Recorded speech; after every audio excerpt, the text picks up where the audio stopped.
Shumë njerëz besojnë se higjiena e mirë orale fillon dhe mbaron te furça e dhëmbëve, peridentar dhe shpëlarësi i gojës. Ne shpenzojmë shumë të konsiderueshme për pasta dhëmbësh zbardhuese, vizita te stomatologu dhe trajtime të shtrenjta. Por shpesh mbetemi të habitur kur zbulojmë një kavitet të ri apo ndjeshmëri të lartë ndaj të ftohtit. Pyetja që lind natyrshëm është: pse po prishen dhëmbët tan kaq shpejt, pavarësisht kujdesit ton të dukshëm? Përgjigjja mund të mos jetë në atë që po bëni para pasqyrës së banjës, por në atë që po bëni vetëm pak centimetra më tutje, brenda kabinës së dushit. Ekziston një zakon pothuajse universal, i cili duket i pafajshëm, madje edhe efikas për kohën, por që po shndërrohet në armikun e heshtur të buzëqeshjes suaj. Ky veprim i përditshëm po gëryen shtresën më të fortë të trupit tuaj, smaltin, në mënyra që nuk i kishit menduar kurrë. Paradoksi i ujit të nxehtë. Shumica prej nesh e shijojnë një dush të nxehtë të gjatë, sidomos në mëngjes për të zgjuar apo në mbrëmje për të lëshuar pas një dite të lodhshme. Është pikërisht këtu ku fillon problemi. Shumë njerëz zgjedhin t'i lajnë dhëmbët, ndërsa qëndrojnë nën ujin e ngrohtë të dushit. Mund të duket si një mënyrë e shkëlqyer për të kursyer kohë, por temperatura e ujit luan një rol kritik në integritetin e smaltit. Smalti i dhëmbëve është një strukturë kristalore, kryesisht e përbërë nga hidroksiapatiti, CaV10Po4-6H2. Edhe pse është materiali më i fortë në organizmin e njeriut, ai nuk është i pathyeshëm. Kur i nështrohet ndryshimeve të menjëhershme dhe ekstreme të temperaturës, smalti pëson atë që quhet stres termik. Kur lajmë dhëmbët në dush me ujin që rrjedh në temperatura që shpesh kalojnë 38 ose 40, ne po krijojmë një mjedis ku indet e forta të dhëmbit zgjerohen minimalisht. Problemi vërtet vjen kur ky proces kombinohet me fërkimin mekanik të furçës. Smalti i nxehtë është paksa më i ndjeshëm ndaj gëryerjes se sa smalti në temperaturë dhome. Presioni dhe ekspozimi i zgjatur. Një tjetër faktor që shpesh neglizhohet është presioni i ujit dhe koha. Në dush, ne tentojmë t'i mbajmë dhëmbët e ekspozuar ndaj rrjedhës së drejtpërdrejtë të ujit për periudha më të gjata se sa kur i lajmë mbi lavaman. Ky ekspozim i tepërt ndaj ujit të rubinetit, i cili në shumë zona mund të ketë nivele të larta klori ose aciditeti të paekuilibruar, mund të kontribuojë në demineralizimin e sipërfaqes së dhëmbit. Për më tepër, njerëzit që lajnë dhëmbët në dush kanë tendencë të përdorin më shumë forcë. Relaksimi i dushit na bën më pak të vëmendshëm ndaj teknikës sonë të pastrimit. Ne fërkojmë më fort dhe më gjatë, duke menduar se po bëjmë një punë më të mirë, ndërkohë që në fakt po shkrim barierën mbrojtëse që mban dhëmbët tanë të shëndetshëm. Si të mbroni smaltin tuaj që sot? Ndryshimi i këtij zakoni nuk kërkon investime, por vetëm vetëdije. Smalti nuk ka aftësi rigjeneruese. Pasi ai zhduket, trupi nuk mund ta prodhojë më atë. Ja disa pika kyçe për të ndaluar dëmtimin. Lajini dhëmbët e lavamani. Përdorni ujë të vakët ose të ftohtë. Kjo mbron fijet e furçës që të mos zbuten tepër dhe mbron smaltin nga stresi termik. Vëzhgoni teknikën. Përdorni lëvizje rrethore dhe të buta. Nëse fijet e furçës suaj hapen anash brenda pak javësh, po përdorni shumë presion. Prisni pas ngrënjes. Mos i lani dhëmbët menjëherë pas konsumimit të ushqimeve acide, si kafeja apo agrumet. Aciditeti zbut përkohësisht smaltin, dhe dushi vetëm sa do e përkeqësonte situatën. Përveç temperaturës dhe presionit mekanik, një faktor tjetër që shpesh neglizhohet është ekosistemi mikrobik që lulëzon brenda tubacioneve të dushit. Ndryshe nga lavamani i banjës, i cili përdoret kryesisht për larjen e duarve dhe fytyrës, koka e dushit është një mjedis i mbyllur, i ngrohtë dhe i lagësh për periudha të gjata, kushtet ideale për formimin e asaj që njihet si biofilm. Armiku i padukshëm, biofilmi i kokës së dushit. Kur ju hapni ujin dhe filloni të lani dhëmbët, ju nuk po përdorni thjesht ujë të pastër rubineti. Studimet mikrobiologjike kanë treguar se kokat e dushit mund të mbartin koloni të larta të baktereve, si Mycobacterium avium dhe lloje të tjera oportuniste. Ndërsa lajmë dhëmbët, poret e mishrave të dhëmbëve janë më të ndjeshme dhe të hapura për shkak të fërkimit të furçës. Ky ujë, i mbushur me mikroorganizma që kanë denjur pezull në tubacione, depërton direkt në zgavrën e gojës. Ky lloj ekspozimi mund të prish ekuilibrin e mikrobiomës suaj orale. Goja jon është shtëpia e miliarda baktereve të mira që ndihmojnë në tretjen e parë dhe mbrojtjen e smaltit. Duke prezantuar vazhdimisht patogjen të rinj përmes ujit të dushit, ne krijojmë një mjedis inflamator.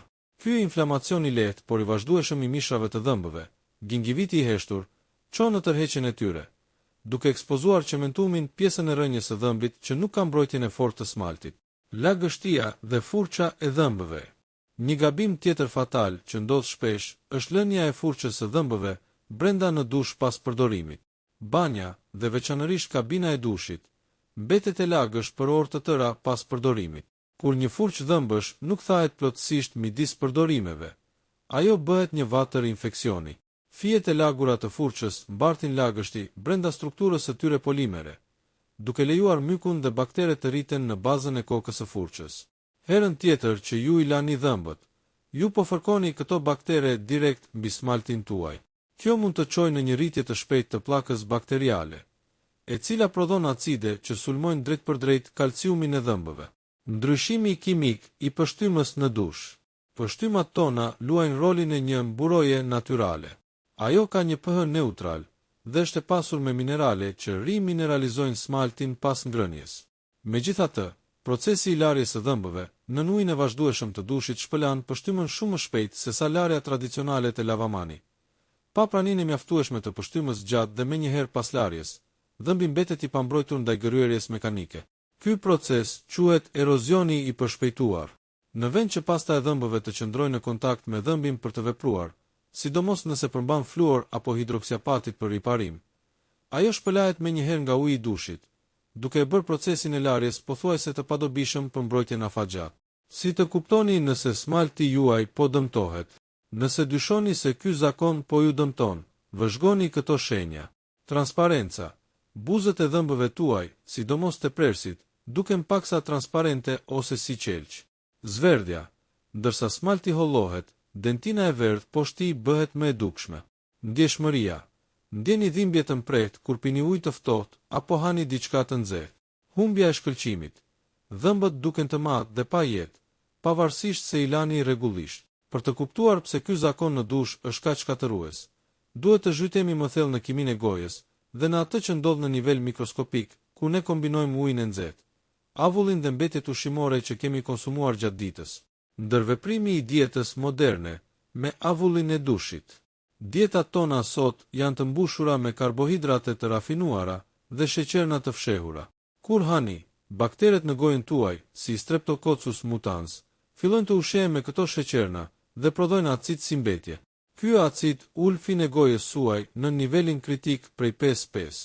Në këtë pikë, smalti fillon të humbas mineralet, një proces i quajtur demineralizim.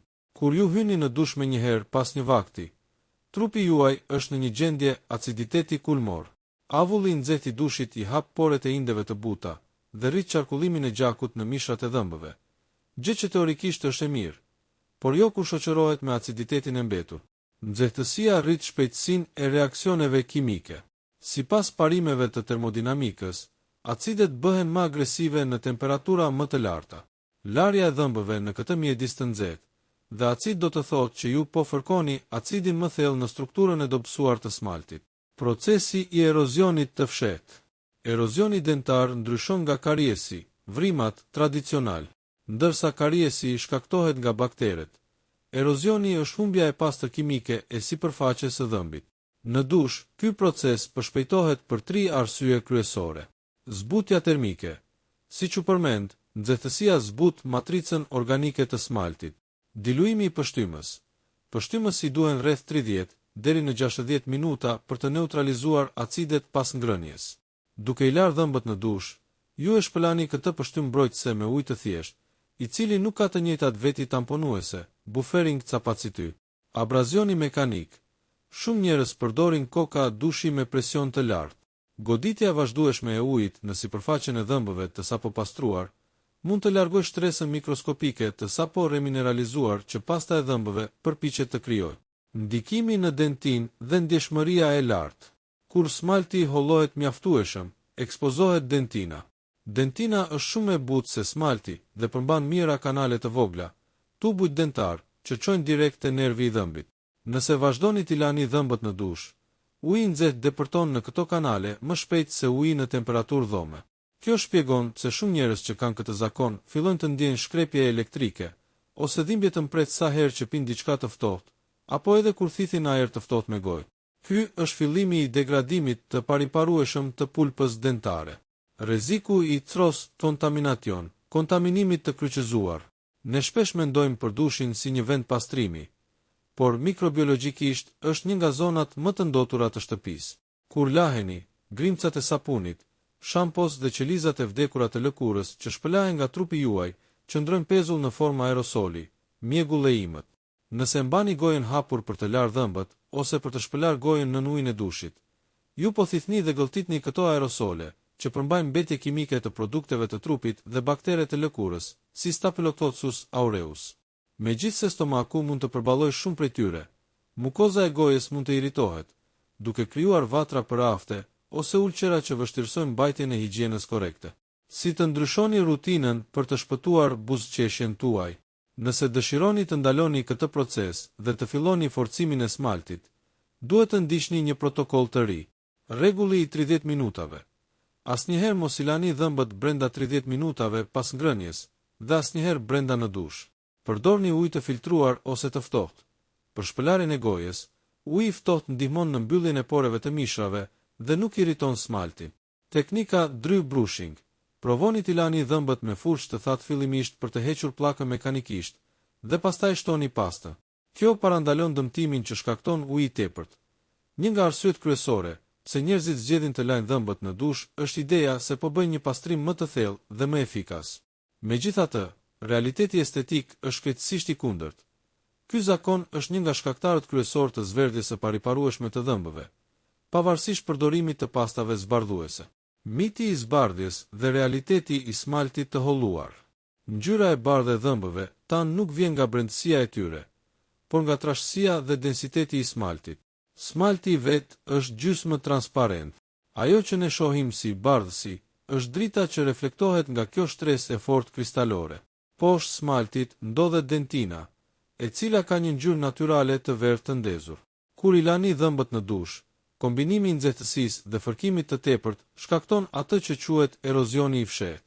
Duke e holluar smaltin ditë pas dite, ju po bëni që dentina e verdhë të duket më shumë në sipërfaqe. Rezultati: dhëmbët tuaj fillojnë të marrin një nuancë të verdhë, që nuk hiqet me asnjë lloj paste zbardhuese. Në fakt, përdorimi i pastave zbardhuese, të cilat janë gëryese, brenda në dush është receta perfekte për shkatërimin e buzëqeshjes. Pasi ju po fërkoni një material gëryes mbi një sipërfaqe të zbutur nga nxehtësia. Lidhja e rrezikshme nga goja te zemra. Ndikimi i këtij zakoni nuk kufizohet vetëm te estetika apo dhimbja e dhëmbëve. Shkenca moderne ka vërtetuar një lidhje të ngushtë midis shëndetit oral dhe shëndetit kardiovaskular. Kur smalti dhe mishrat e dhëmbëve dëmtohen nga uji i nxehtë dhe bakteret e dushit, krijohet një portë hyrëse për patogjenët në qarkullimin e gjakut. Bakteremia e përshpejtuar, gjatë larjes intensive në dush, mund të shkaktohen mikroçarje në mishrat e dhëmbëve të zbutur nga avulli. Bakteret si Porphyromonas gingivalis mund të hyjnë në gjak dhe të udhëtojnë drejt arterieve të zemrës. Inflamacioni sistemik. Trupi i përgjigjet këtij invazioni me inflamacion. Inflamacioni kronik i mishrave të dhëmbëve, periodontiti, është i lidhur drejt për drejt me rritjen e rrezikut për aterosklerozë dhe goditje në tru. Duke u përpjekur të kurseni 2 minuta në dush, ju po vendosni në rrezik jo vetëm dhëmbët, por edhe integritetin e sistemit tuaj të qarkullimit të gjakut. Shpëlarësit e gojës dhe gabimi i radhës. Shumë njerëz mbajnë edhe shpëlarësin e gojës në dush. Ky është një tjetër gabim teknik. Shumica e shpëlarësve përmbajnë alkool ose agent antibakterial që funksionojnë më mirë në temperaturë dhome. Nxehtësia e dushit mund të ndryshojë përbërjen kimike të këtyre lëngjeve, duke i bërë ato më pak efikase ose, në raste më të këqija, irrituese për mukozën e gojës.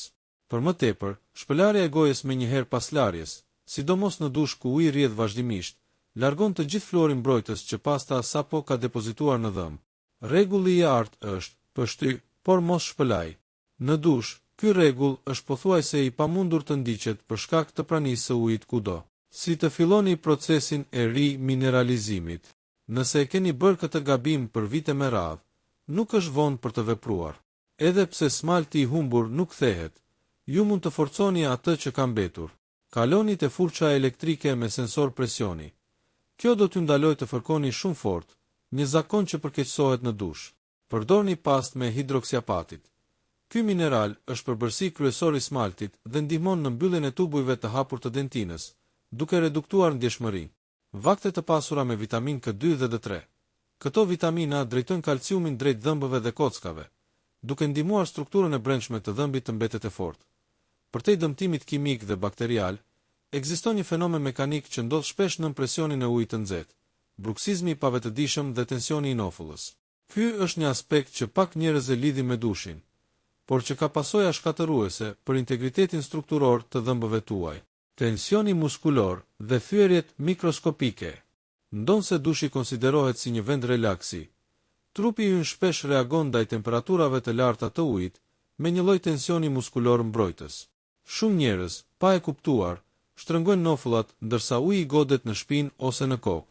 Kur ju i lani dhëmbët në këtë gjendje tensioni, ju po aplikoni forcë mbi dhëmbë që tashmë janë nën presionin e muskujve maseter, muskujt e fuqishëm të përtypjes. Ky kombinim krijon fraktura mikroskopike, thraze lines në smal. Këto vija janë aq të vogla sa nuk shihen me sy të lirë, por ato shërbejnë si autostrada për bakteret dhe acidet që të depërtojnë në brendësi të dhëmbit. Në dush, ku smalti është i zbutur nga nxehtësia, këto çarje zgjerohen më lehtë, duke e bërë dhëmbin të dobët dhe të prirur për të thyer edhe gjatë ngrënies së diçkaje të butë. Rreziku i ujit i fortë dhe kalkuli dentar. Në shumë zona, uji i rubinetit që vjen në dush është uji i fortë, i pasur me kripra të kalciumit dhe magnezit. Kur ky ujë avullohet në dush, ai lë pas mbetje minerale. Kur ju lani dhëmbët nën këtë rrjedh, mineralet e tepërta mund të ndërveprojnë me pllakën bakteriale në gojën tuaj, duke përshpejtuar formimin e gurzave, tartarit. Gurzat nuk mund të hiqen me furç. Ato kërkojnë pastrim profesional. Duke i larë dhëmbët në dush, ju po ushqeni procesin e kalcifikimit të pllakës, duke krijuar një sipërfaqe të ashpër ku bakteret e reja mund të ngjiten më lehtë. Kjo krijon një cikël vicioz ku dhëmbët duken gjithmonë të papastër, pavarësisht kohës që kaloni duke i fërkuar. Një udhëzues hap pas hapi për rutinën perfekte jashtë dushit, për të ndaluar degradimin e shpejtë të dhëmbëve dhe për të filluar rrugën e shërimit, duhet të ktheni higjienën orale në një proces të vetëdijshëm dhe të ndarë nga higjiena e trupit. Zgjimi dhe shpëlarja. Sapo të zgjoheni, shpëlajeni gojën me ujë të thjeshtë ose një shpëlarës pa alkool për të larguar pështymën e natës që është e mbushur me baktere të grumbulluara gjatë gjumit. Dushi pa furç. Shijoni dushin tuaj, por mbajeni gojën të mbyllur. Mos e përdorni atë kohë për larjen e dhëmbëve. Fokusohuni te relaksimi i muskujve të fytyrës. Mëngjesi, konsumoni vaktin tuaj dhe prisni të paktën 45 minuta. Kjo kohë i lejon pështymës të bëjë punën e saj në neutralizimin e acideve. Larja e vetëdijshme. Qëndroni para pasqyrës. Përdorni një furç me fije të buta dhe pastë me fluor ose nano hidroksiapatit. Pastroni me lëvizje të buta, që nisin nga mishi i dhëmbëve drejt majës së dhëmbit. Pështyj, mos shpëlaj. Ky është rregulli më i rëndësishëm. Pasi të mbaroni larjen, pështyeni tepricën e pastës, por mos e shpëlani gojën me ujë. Lëreni shtresën e hollë të pastës të qëndrojë në dhëmbë për të paktën 15-20 minuta. Kjo është koha kur ndodh rimineralizimi i vërtet, ndikimi i avullit në indet e buta. Nuk është vetëm smalti që vuan. Mukoza e gojës dhe gjuha janë indet më absorbuese në trupin ton. Avulli i dushit që mbart mbetje të produkteve kimike, si sulfatet në shampo, mund të thajë këto inde, duke reduktuar prodhimin natyral të pështymës. Një gojë e thatë, xerostomia, është mjedisi ideal për kalbin e dhëmbëve, pasi pështymja është mbrojtja jone e parë. Për ta mbyllur këtë analizë të thellë, duhet të kuptojmë se shëndeti i dhëmbëve nuk është një ishull izoluar, por një pasqyrim i drejtpërdrejtë i asaj që ndodh brenda trupit tonë. Zakoni i larjes së dhëmbëve në dush është vetëm shkëndija që ndez një zjarr që ushehet nga mungesa e vitaminave dhe stresi oksidativ. Roli i vitaminave K2 dhe D3 në riparimin e smaltit. Nëse keni dëmtuar smaltin tuaj përmes nxehtësisë dhe abrazionit në dush, rruga drejt shërimit kalon nga brenda jashtë. Smalti nuk mund të rritet sërish si lëkura, por dentina poshtë tij mund të forcohet.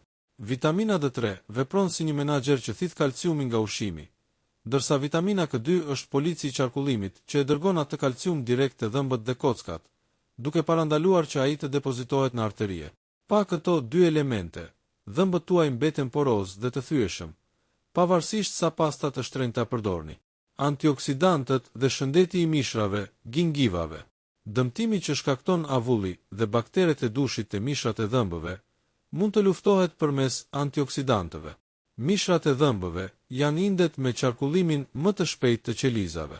Konsumimi i vitaminës dhe koenzimës së 10 ndihmon në forcimin e lidhjeve kolagjene të mishrave, duke parandaluar tërheqjen e tyre, recesionin që shkaktohet nga nxehtësia e dushit. Konkluzioni: drejt një paradigme të re të higjienës.